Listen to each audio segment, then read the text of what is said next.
이번 시간엔 원숭이 우자와 관련되어 있는 한자, 유사 한자어에 대해서 학습해 보도록 하겠습니다.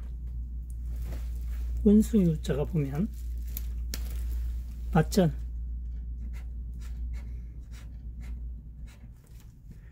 그 다음 남은 것이 짐승 발자국 유입니다. 유. 짐승 발자국 유.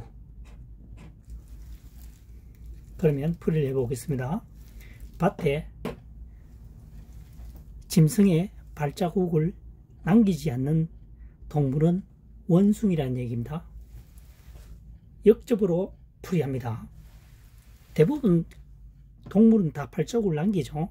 원숭이는 지능지수가 높기 때문에 발자국을 남기지 않는다라고 가설을 하는 겁니다. 그래서 밭에서 발자국을 남기지 않는 동물은 원숭이다. 그래서 원숭이 우자가 되겠습니다. 원숭이고, 2번 붙일우 붙어살우입니다. 진면이죠. 진면. 집 아래에 뭐가 있습니까? 원숭이가 있습니다. 그래서 일본이나 미국 등지에 뭡니까? 원숭이가 굉장히 많이 살고 있습니다. 그래서 사람과 더불어 산다 이렇게 표현을 하는 겁니다. 그래서 집에 붙어 사는 동물은 뭡니까? 원숭이다. 그래서 붙어 살 우가 되겠습니다. 우거, 집 끝자죠.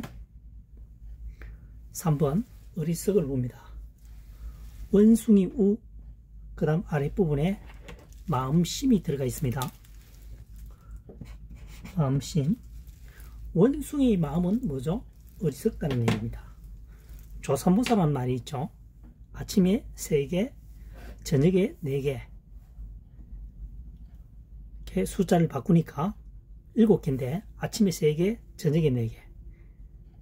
아침에 4개, 저녁에 3개 하니까 아침에 4개, 저녁에 3개를 선택한다는 얘기겠죠. 그래서 원숭이는 어리석다는 얘기입니다. 그래서 동물 중에 아예 애초에 어리석은 애는 등장하지 않는데 원숭이 나름 똑똑하기 때문에 제꾀에 속는다는 얘기입니다. 그래서 원숭이의 마음은 어리석다. 어리석을 우가 되겠습니다. 우직하다. 다음 4번입니다. 우연우죠. 자구자입니다. 사람인 변 원숭이 우자입니다. 사람과 원숭이가 일부 닮았다라고 하는 것은 우연의 일치인가?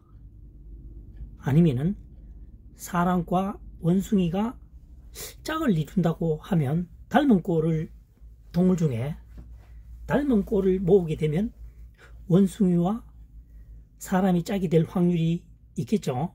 가장 많이 닮았으니까요. 짝우, 우연우 되겠습니다. 대우. 그 다음 5번 힘쓸 여자입니다. 좌측에 있는 글자가 갈여자입니다. 갈여, 힘쓸여. 바위엄 1만만이죠. 바위 내에서 1만 번이나 갈고 있다는 거죠. 굉장히 힘쓰고 있다는 얘기입니다. 그래서 전체가 갈여 힘쓸 여자입니다. 그래서 우측에는 힘력이 되어 있죠. 힘을 이용해서 굉장히 힘쓰고 있다는 얘기입니다. 그래서 쉽게 표현하려면 노동력으로 힘을 쓰고 있다. 과거에 대부분 노동력을 제공을 했죠. 기계로 한 건 없었습니다. 한자어를 만들 당시에 말이죠. 그래서 장려하다. 1번 원숭이 우자입니다. 밭전자 짐승 발자국 유입니다. 밭에서 짐승 발자국을 남기지 않는 유일한 동물은 이렇게 표현을 해보겠습니다. 유일한 동물은 원숭이다라는 얘기죠. 우리가 알고 있는 동물 중에서 가장 지능지수가 높은 애가 원숭이입니다. 그래서 원숭이는 흔적을 남겨두지 않음으로써 다음 기회에 또 훔치러 오겠다는 얘기입니다.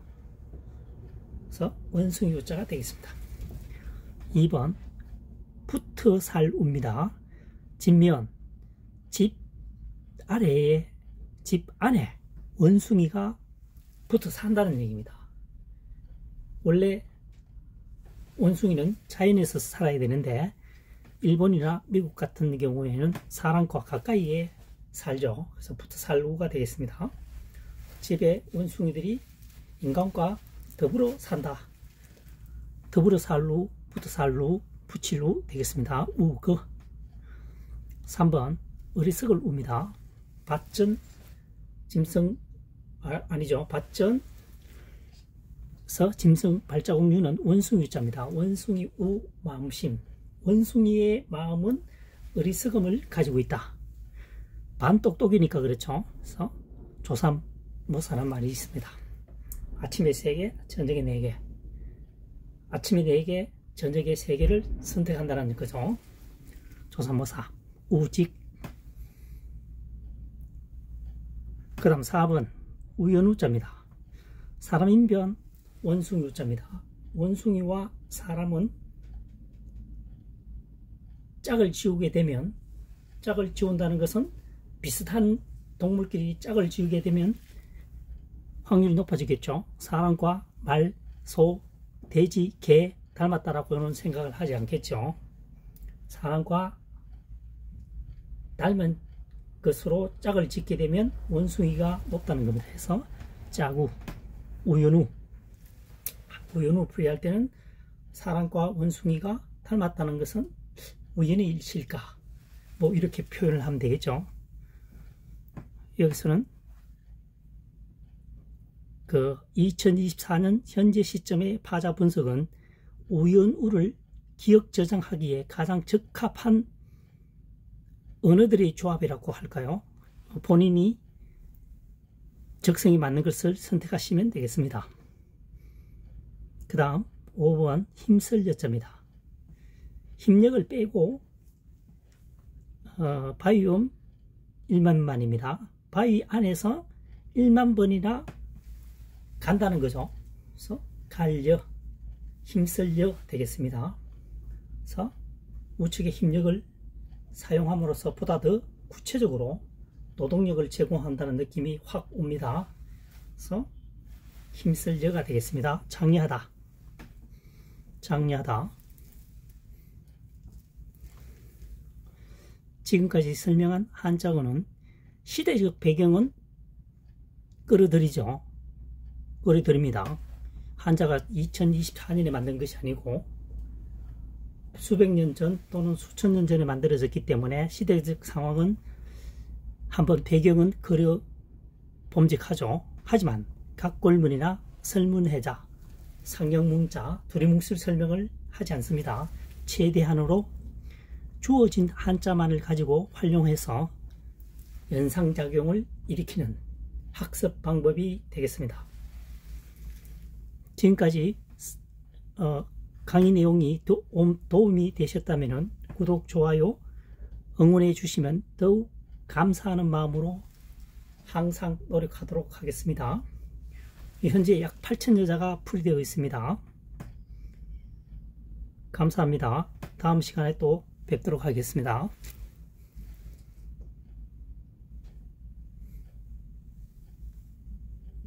이번 시간에는 2024년 현재 시점에서 파자 분석을 통한 한자 학습 풀이를 쉽게 설명할 수 있는 방법을 설명해 보도록 하겠습니다.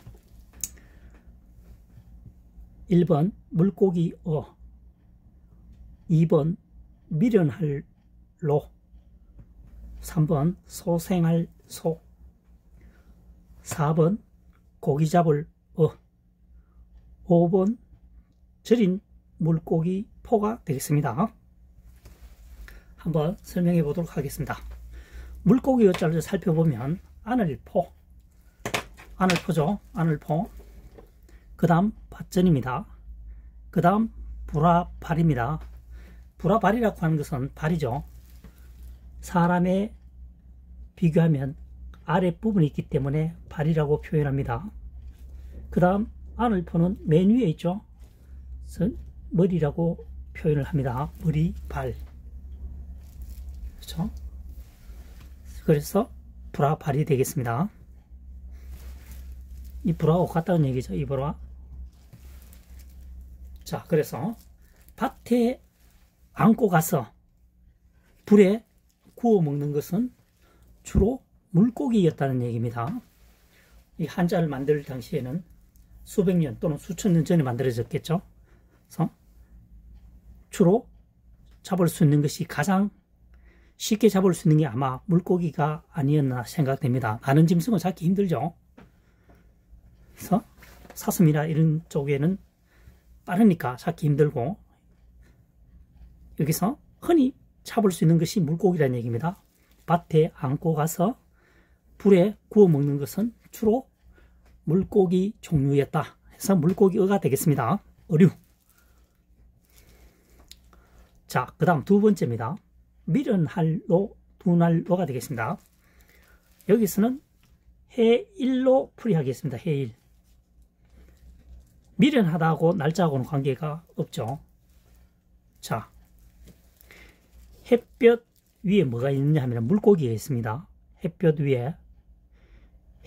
위에 물고기가 있으면 수분 부족으로 점점 말라서 죽겠죠.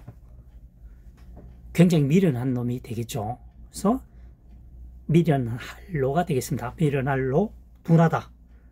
굉장히 둔하다는 거죠. 머리 나쁘다 한마디로. 둔할로, 미련할로가 되겠습니다. 햇볕 위에 물고기가 나와 있으니까, 물속에 있어야 되는데 햇볕에 나와 있으니까 굉장히 미련한 놈이다. 그래서 자기 죽음에 대해서 둔감하다는 얘기가 되겠죠.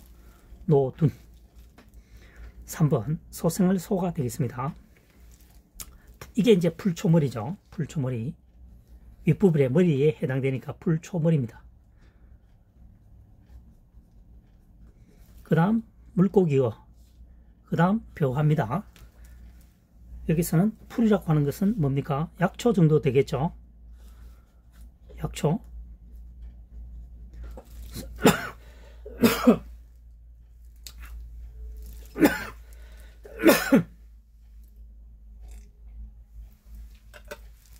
자, 소생할 소입니다. 소생할 소, 풀, 약초, 물고기, 벼, 세 가지를 섞어서 달에 먹으니까 뭡니까? 병이 나았다. 그래서 소생할 소자가 되겠습니다. 그러면 순서대로 한번 보겠습니다. 풀, 물고기, 벼가 있는데 인간이 생활하면서 가장 먼저 접했던 게 풀이겠죠. 그 다음 물고기겠죠. 벼는 삼국시대에 맞을 겁니다. 삼국시대에 생산하기 시작했으니까 그 이전에는 벼가 없었겠죠. 그러니까 순서대로죠. 풀, 그 다음 물고기, 그 다음 벼입니다.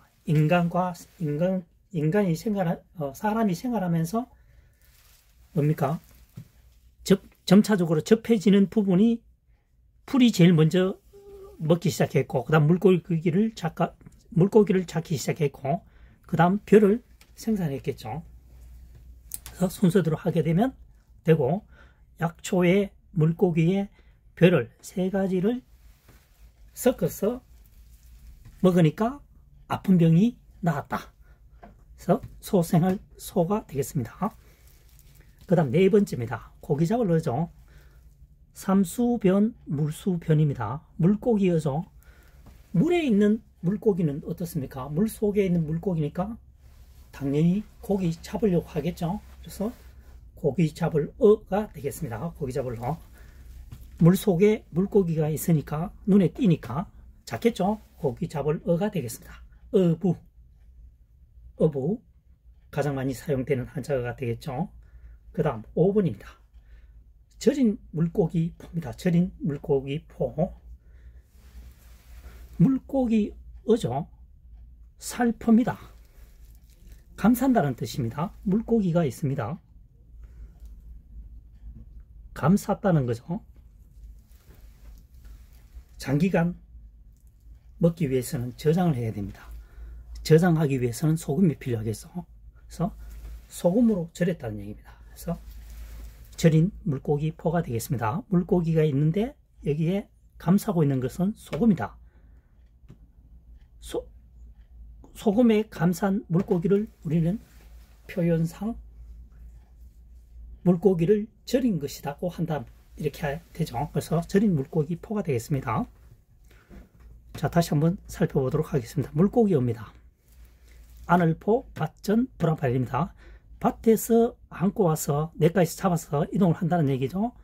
불에서 구워 먹는 것이 수백 년 전 또는 수천 년 전에 가장 흔한 것은 물고기였다는 거죠. 새는 잡기가 힘들었고 동물도 마찬가지죠. 빠르기 때문에 물고기가 가장 쉽게 잡을 수 있지 않았나 생각합니다. 처음이라는 것이 가장 시발점이. 그 다음 두 번째, 미련할로 두날로입니다. 해일이죠. 해일, 해 위에 물고기가 있습니다. 이것은 굉장히 미련한 놈이다. 물고기는 물속에 생활하는 것이 가장 이상적인데 햇볕에 나와 있으면 수분 증발로 죽게 되겠죠. 그래서 굉장히 미련한 놈이다. 그래서 미련할 로가 되겠습니다. 그 다음 3번 소생할 소, 풀초머리, 물고기, 벼와. 여기서는 약초라고 보시면 되겠습니다. 약초, 물고기, 벼 세 가지를 혼합하여 끓여서 먹으니까 어떤 아픈 곳이 나아서 생명을 다시 구했다. 소생했다. 그런 얘기입니다. 그래서 소생할 소자가 되겠습니다. 네 번째, 고기 잡을 겁니다. 물수변입니다. 물수변. 물 속에 물고기가 있는 것이 보이니까 누구든지 잡으려고 하겠죠. 이것은 현재 시점이 아니고 이 한자어를 만들어질 당시를 생각하시면 되겠습니다. 수백 년 전에 가장 먹기 쉬운 것이 열매나 아니면 물고기 잡는 거겠죠. 그래서 물 속에 고기가 있으니까 잡으려고 한다. 그래서 고기 잡을 어가 되겠습니다. 좀 더 쉽게 표현하면 물고기 잡으려 하면 더 쉽겠죠. 물고기 잡을 어 하면 되겠습니다. 그래서 어부. 그 다음 5번입니다. 절인 물고기 포입니다. 물고기 어가 있고 살포입니다. 감쌌다는 얘기죠. 물고기가 있고 감싼 것은 소금으로 절여서 장기 보관하려고 소금으로 절였다는 얘기입니다. 그래서 절인 물고기 포가 되겠습니다. 지금까지 설명한 것은 각골문, 설문해자, 상형문자는 전혀 등장하지 않고 있습니다. 주어진 한자만을 가지고 파자 분석하여 훈과 음에, 훈과 음에 맞게끔 설명을 하고 있습니다. 이것이 바로 2024년형 풀이법이 되겠습니다.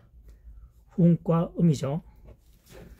여기서 음이라고 하는 것은 포, 가리키는 것은 절인 물고기죠. 가리킬 훈입니다. 그래서 소리 음이죠. 그래서 훈과 음이라고 합니다. 가리킬 훈, 소리 음. 소리 나는 것은 포, 소, 로, 되겠죠. 가리키는 것은 의미하는 것은 고기 잡는다, 소생하다, 미련하다, 물고기 모두 훈에 해당되겠습니다.